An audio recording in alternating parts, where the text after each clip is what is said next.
different. Perhaps as a result of that, this conference all feels a bit unusual. Most notable, the absence of the ghosts of the past. Take a look along these serried ranks. Where was a Neil Kinnock or a Gordon Brown? How about the Miliband brothers, Tony Blair or Peter Mandelson, or even Ed Balls and Yvette Cooper? All voluntarily keeping their distance, and that may suit the new leader just fine, because his language is different too.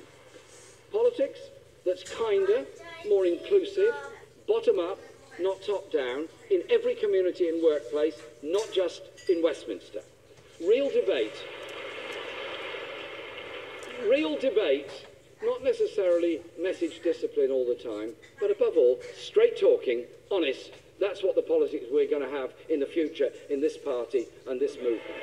It sounds good, doesn't it? There was more. He had a message for all those who stoop to abuse to make a point. So I say to all activists, whether Labour or not, cut out the personal abuse, cut out the cyberbullying, and especially the misogynistic abuse online, and let's get on with bringing real values back into politics.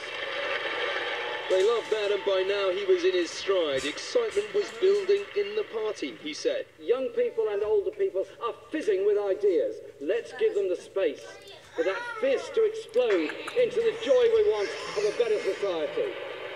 That may be great, but here's the tricky bit. If everyone is fizzing, how come most of the ideas are ones that have been around for decades? First, there was Trident. I don't believe that £100 billion spent on a new generation of nuclear weapons, taking up a quarter of our defence budget, is the right way forward. And then there was renationalising the railways. It was wonderful to see conference this morning agree on a new plan to bring the private franchises into public ownership as they expire.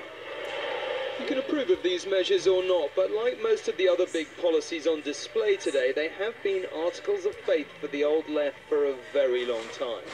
In short then, new language here, but it seems old solutions. At least, it sounded like new language, but there was some controversy tonight after it emerged that quite a bit of it sounded a lot like a speech published on a blog by a Labour Party activist 4 years ago. See what you think. Since the dawn of history, virtually every human society, there have been people who have given a great deal and many more people who have given little or nothing. Some people have property and power, class and capital, status and clout, which are denied to the many. The activist who wrote the blog said he'd offered these passages to Ed Miliband and indeed every Labour leader since the 1970s, but had always been rejected, until now. In the hall, though, Mr Corbyn himself was not the only one struggling to adapt to all the attention. This is his wife, Laura. Have you been waiting for this moment for a long time? Yes. It did go down very well in the hall, but unfortunately tonight it was not the fresh bits of the speech that seemed to be generating headlines. Hardly fresh ideas, though, if this speech was written for Ed Miliband and he rejected Why are you so media so cynical? This was new ideas about a new way of doing politics, where we involve people, we treat people with respect. That's different. The speech was different, new even.